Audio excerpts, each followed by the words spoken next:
নমস্কার বন্ধুরা, গল্প পাঠের আসরে আপনাদের সবাইকে স্বাগত। আজকে আমি সায়ন্তনী পাঠ করছি অনিশ দেবের লেখা হঠাৎ বজ্রপাত।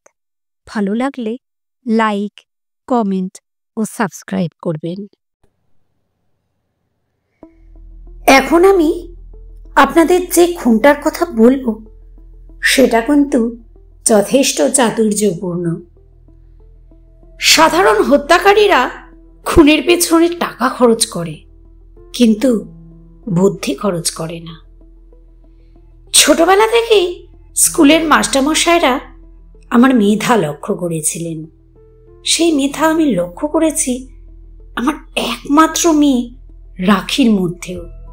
ক্লাস 4-এ পড়লে কি হবে, সবাই কিন্তু ওর বুদ্ধির প্রশংসায় পঞ্চমুখ। তবে ওর মা, আমার ওয়াইফ সবিতা, সে কিন্তু মোটেই সুবিধার নয়। যদি এরকম বউ কারো থেকে থাকে তবে একমাত্র তিনিই বুঝতে পারবেন। মোট কথা, ওরকম বউকে খুন করতেও কারো বাঁধে না, অন্তত আমার নয়। সত্যি আশ্চর্য ধাতুতে গড়া সবিতা। দিন রাত পার্টি, ফুর্তি আর কসমেটিক্সের পেছনে লেগে আছে।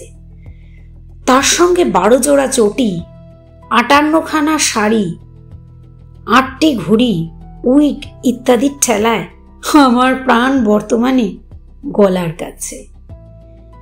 আমি মাঝে মাঝে চোখে অন্ধকার দেখি। পরে ভেবে দেখেছি, অফিসের ক্যাশ ভাঙার চেয়ে বউকে খুন করা অনেক সহজ। আমার বাড়ির বাগানের পেছন দিকে একটা বিশাল বড় পিপুল গাছ আছে। তার গুড়িটা ফাঁপা চোঙার মতো। মাটি থেকে প্রায় 8 ফুট উঁচুতে গুড়িটায় একটা মাঝারি সাইজের ফোকর আছে। গুড়ির ভেতরটা বাইরের জমি থেকে এই প্রায় 2 ফুট নিচু। ভাবলাম এই গাছটাকে সুন্দরভাবে কাজে লাগানো যেতে পারে। আনুষঙ্গিক সমস্ত কাজ সেরে নেওয়ার পর পুরোপুরি তৈরি হয়ে একটা দিন ঠিক করলাম। সবিতাকে বললাম, চলো আজ দুজনে মিলে একটা সিনেমা দেখে আসি। ও কিন্তু মুখ বেঁকিয়ে জবাব দিল, একদিন পর? কি খেয়াল! কথাটা বলে ও লিপস্টিক নিয়ে ব্যস্ত হয়ে পড়ল। আমি জোর জবরদস্তি করে ওকে রাজি করালাম। তখন ঘড়িতে 7:30 বাজে। রাখিকে এসব কিছু না জানিয়ে বোঝালাম, তোর মা একটু পরে রাত 8টার ট্রেনে একজন বন্ধুর সঙ্গে শিলং বেড়াতে যাবে। আমি পৌঁছে দিয়ে আসতে যাচ্ছি। তুই ঘরের ভেতরে খিল দিয়ে খুব সাবধানে থাকিস। শিলং বলার অনেক কারণ ছিল। প্রথমত, সবিতার অসংখ্য বন্ধুদের মধ্যে একজন ইন্দ্রজিৎ দস্তিদার শিলং যাবে সেদিনই রাতের ট্রেনে। আর দ্বিতীয়ত, এটা জানতে পেরে আমিও ওই একই ট্রেনে একটা বার্থের রিজার্ভেশন টিকিট নিয়ে এসেছি। আমাদের এলাকাটা তেমন জনবহুল নয়, তাই রক্ষে রাখিকে মনোযোগ দিয়ে পড়াশোনা করতে বলে দরজাটা বন্ধ করে বাইরের ঘরে গেলাম। এই ঘরটাই সবিতার। ওর বন্ধু বান্ধবদের অভ্যর্থনার সুবিধের জন্য ও এই বাইরের ঘরটাই থাকার জন্য বেছে নিয়েছিল। ঘরে আলমারি, আলনা, টেবিল, চেয়ার, ড্রেসিং টেবিল ইত্যাদি সাজানো। সবই সবিতার প্রয়োজনীয় আসবাবপত্র। সবিতা আয়নার সামনে দাঁড়িয়ে শাড়িটা ঘুরিয়ে ফিরিয়ে দিচ্ছিল। আমি দরজাটা ভেজিয়ে দিয়ে ওর ঠিক পেছন দিয়ে গিয়ে দাঁড়ালাম। ওকে বললাম, তোমার জন্য একটা নেকলেস এনেছি। আমার 2 হাত তখন আমার পেছনে। সবিতা নেকলেসের কথায় একেবারে লাফিয়ে উঠল। আনন্দে 2-1 বার ডার্লিং পর্যন্ত বলে ফেলল। আমি ওকে বললাম, চোখ বোঝো, পরিয়ে দিচ্ছি। ও গয়নার নামে সরল মনে চোখ বন্ধ করল। আমি শক্ত দড়িটা ওর গলায় পেঁচিয়ে ধরলাম। আয়না দিয়ে দেখলাম ওর চোখ ঠিকরে বেরিয়ে উঠল। আপ্রাণ চেষ্টা করলো দড়িটা ছাড়াবার, কিন্তু পারল না। ওর দেহটা ধপ করে মাটিতে পড়ে যেতেই আমি উত্তেজিত হয়ে পড়লাম, আর একটা অজানা ভয় আমাকে ঘিরে ধরল।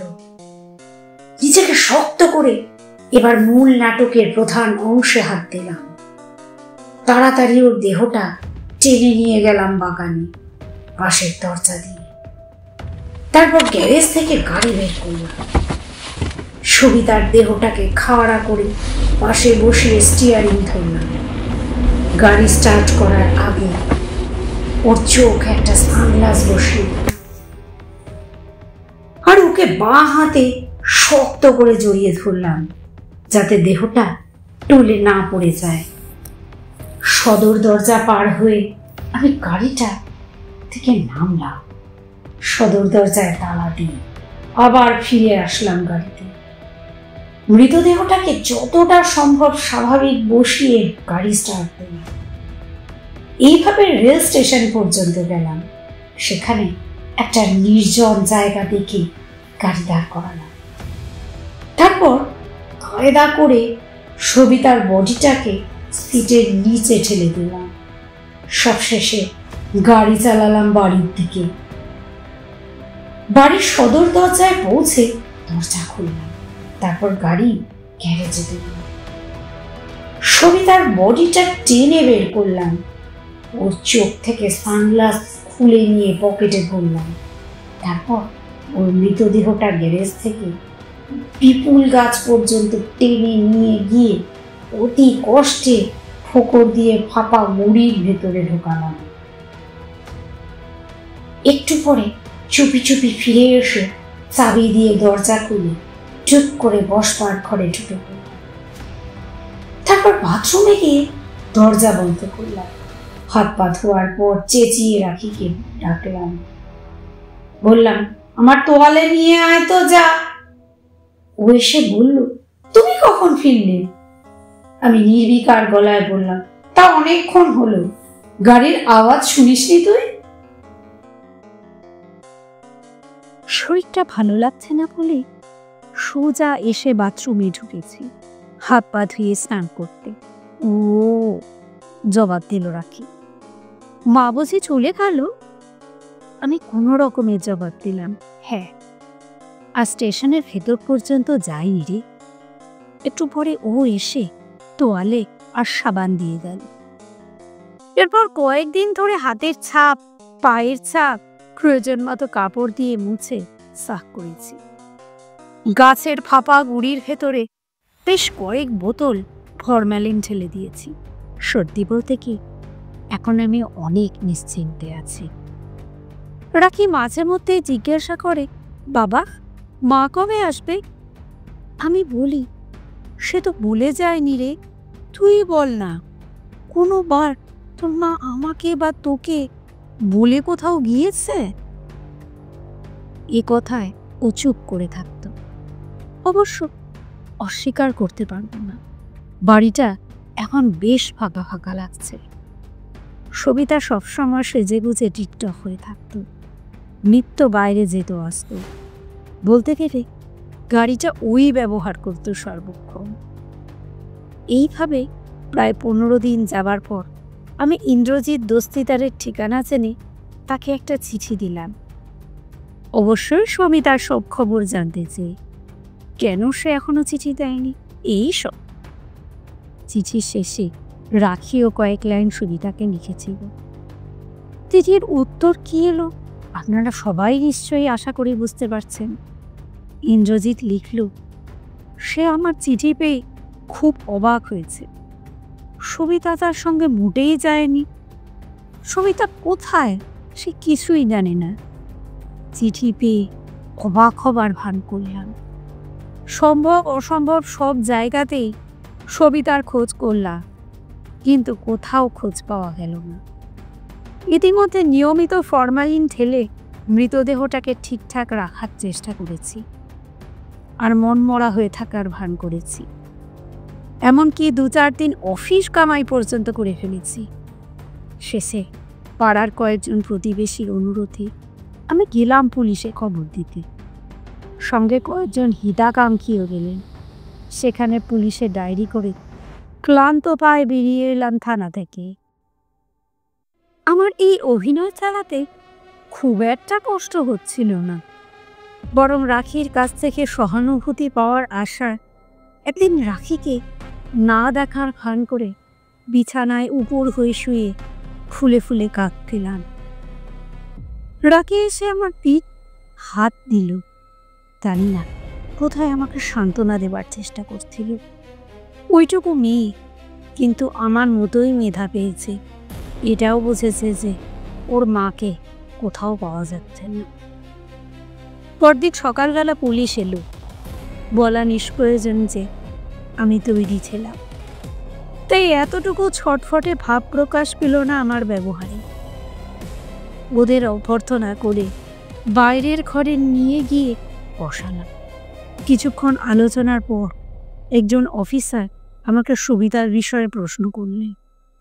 আমি অবিচলিত কণ্ঠে বলে গেলাম যে সবিতার কাছে শিলং যাওয়ার একটা রিজার্ভেশন টিকিট দেখেছিলাম এবং এও জানালাম যে ও আমার কাছে বলেছিল ইন্দ্রজিতের সঙ্গে শিলং যাবে। কথাসূত্রে ইন্দ্রজিতের পরিচয়, ঠিকানা ইত্যাদি বললাম এবং আমার চিঠির উত্তর পাওয়া ওই চিঠিটাও দেখালাম। সে সঙ্গে বললাম যে আমি নিজের গাড়ি করে সবিতাকে স্টেশনে পৌঁছে দিয়ে এসেছি। ইন্সপেক্টর সবিতার ঘর সার্চ করলেন, কিন্তু দরকারি কিছুই পেলেন না। বোধহয় এরকম অদ্ভুত নিরুদ্দেশের কেস তিনি আগে কখনো পাননি। যাওয়ার সময় তিনি বললেন, এই অন্তর্ধান রহস্য সমাধান করবার জন্য আমি আটমোস্ট চেষ্টা করব। তবে আমার মনে হয় আপনার স্ত্রী আর বেঁচে নেই। ইন্সপেক্টর এ কথা বলা মাত্র আমি খুব অবাক হওয়ার ভান করে বসলাম। কি? না অফিসার, এ কখনো হতে পারে না। এ কথা আমি চিন্তাও করতে পারছি না, ইত্যাদি ইত্যাদি। পরের সপ্তাহে ইন্সপেক্টর আবার এলেন।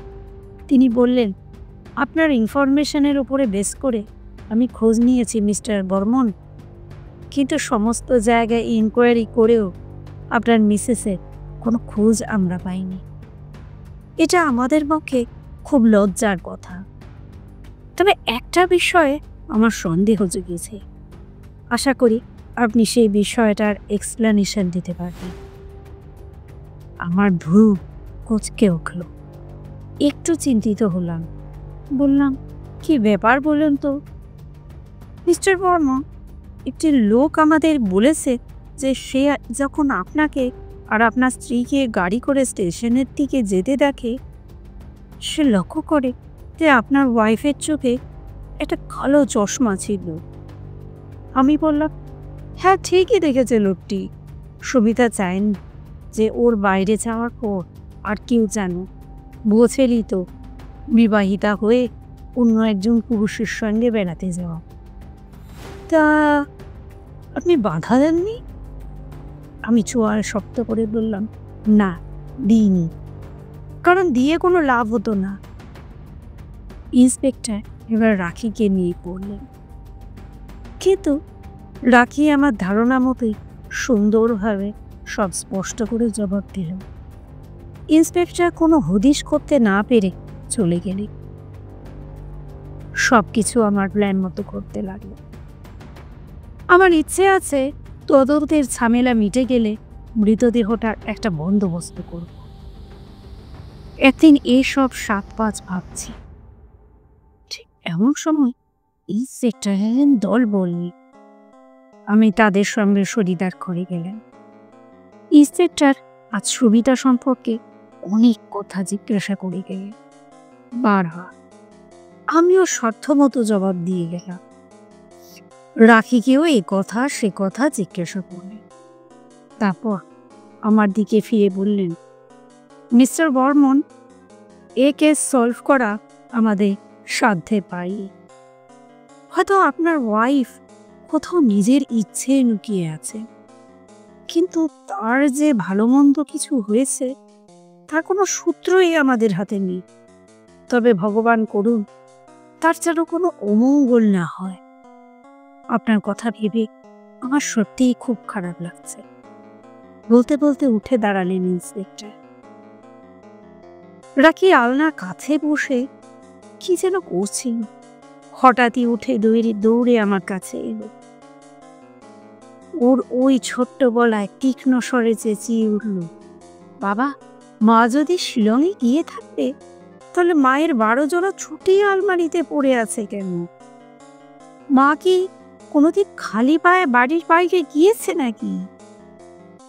সমস্ত পৃথিবী আমার সামনে তুলে উঠল।